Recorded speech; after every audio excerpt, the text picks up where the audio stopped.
Okay, and for more on Hurricane Beryl that's currently hammering Texas, let's go live now to journalist Tony Waterman. She joins us from Austin, Texas. Tony, what conditions are facing you this morning? Well, here in Austin, which is about a 3-hour drive from Houston, we are getting some winds. We're getting periodic drops of rain, but we are not expected to be feeling the brunt of this storm. That is really happening along the Gulf Coast right now from Corpus Christi up into the Houston area. They are getting a lot of rain. We are talking up to 10 centimeters of rain every single hour. They're getting very strong winds, 135 kilometers per hour.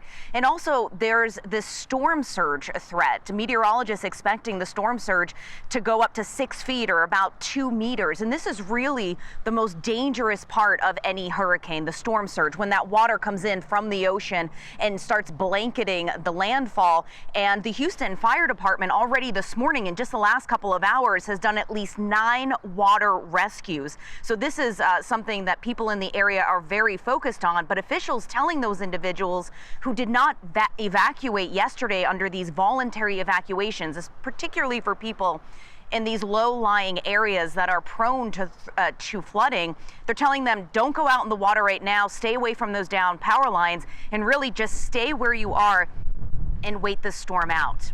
And Tony, I know that Beryl is a Category 1 storm, but no doubt that for Texans, there are memories of Hurricane Harvey and the devastating flooding that caused in Houston. Are there a lot of nerves for Texans with Beryl?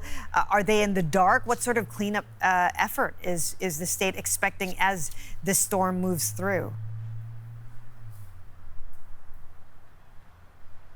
Well, people along that coastline are taking this very seriously, and officials certainly telling them yesterday during a press conference, do not underestimate the power of the storm, even though it is just a Category 1. And again, this goes back to that storm surge, which can be so incredibly devastating. Right now, there are about 1 million customers without power.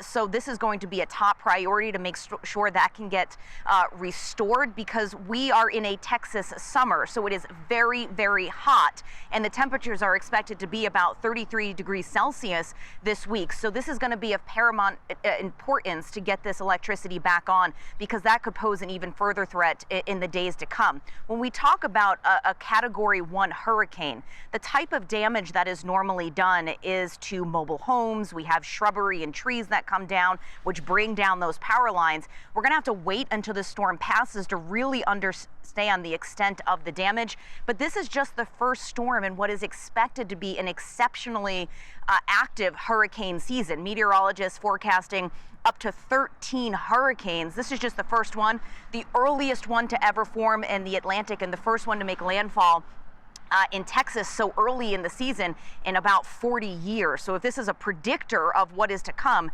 people quite nervous about that. Yeah, brace yourself seems to be the message. Tony Waterman reporting for us in Austin. Thank you so much for that.